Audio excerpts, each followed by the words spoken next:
కాంగ్రెస్ ఎన్నికల్లో ఇచ్చిన హామీలను విస్మరించిందని బీఆర్ఎస్ వర్కింగ్ ప్రెసిడెంట్ కేటీఆర్ విమర్శించారు. కేసీఆర్ దళిత బంధు తెస్తే తాము అంబేద్కర్ అభయహస్తం ఇస్తామని అన్నారు. కానీ కాంగ్రెస్ ఏడాది కాలమైనా దళిత బంధు లేదు, అభయహస్తము ఇవ్వలేదని కేటీఆర్ మండిపడ్డారు. దళిత బంధు అడిగితే దళితులపైన కేసులు పెడుతున్నారని, ఇదేనా అంబేద్కర్ కు మీరిచ్చే నివాళి అని మాజీ మంత్రి ప్రభుత్వాన్ని ప్రశ్నించారు. మాజీ సీఎం కేసీఆర్ అంబేద్కర్ స్ఫూర్తిని చాటేలాగా సచివాలయానికి ఆయన పేరు పెట్టడంతో పాటుగా ప్రపంచంలో ఎక్కడా లేని విధంగా అంబేద్కర్ 125 అడుగుల విగ్రహాన్ని ఏర్పాటు చేశారని అన్నారు. అయితే సీఎం రేవంత్ రెడ్డి సారథ్యంలోని కాంగ్రెస్ ప్రభుత్వం అంబేద్కర్ విగ్రహం వద్ద ఎలాంటి కార్యక్రమాలు చేపట్టకుండా ఎందుకు అవమానిస్తుందని నిలదీశారు. దీనిపైన అసలు ప్రభుత్వ ఉద్దేశం ఏమిటని, అంబేద్కర్ పట్ల కాంగ్రెస్ అధినాయకత్వం మొదటి నుంచి అవమానించే వైఖరిలో భాగంగానే ఇలా చేస్తున్నారా అని కేటీఆర్ అయితే ప్రశ్నించారు.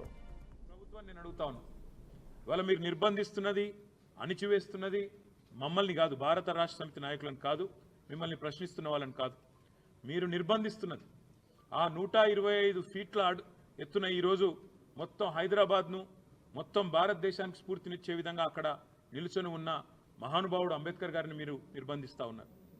మీకు కోపం ఉంటే మా మీద ఉండవచ్చు, కేసీఆర్ గారి మీద ఉండవచ్చు, భారత రాష్ట్ర సమితి మీద ఉండొచ్చు, మా మీద అక్కసు ఉండొచ్చు.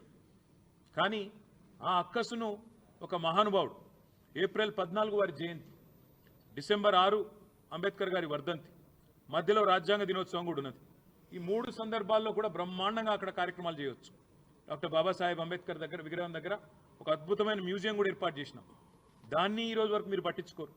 కనీసం తాళాలు కూడా తెరవకుండా గేట్లకు తాళాలు వేసి పెట్టి అపరిశుభ్రంగా ఈరోజు ఆ మహనీయుణ్ణి అవమానించే విధంగా వారిని కూడా నిర్బంధించి పెట్టింది కాంగ్రెస్ పార్టీ అని చెప్పడంలో ఎలాంటి రెండో ఆలోచన కానీ రెండో అభిప్రాయం కానీ మాకు లేనేలేదు.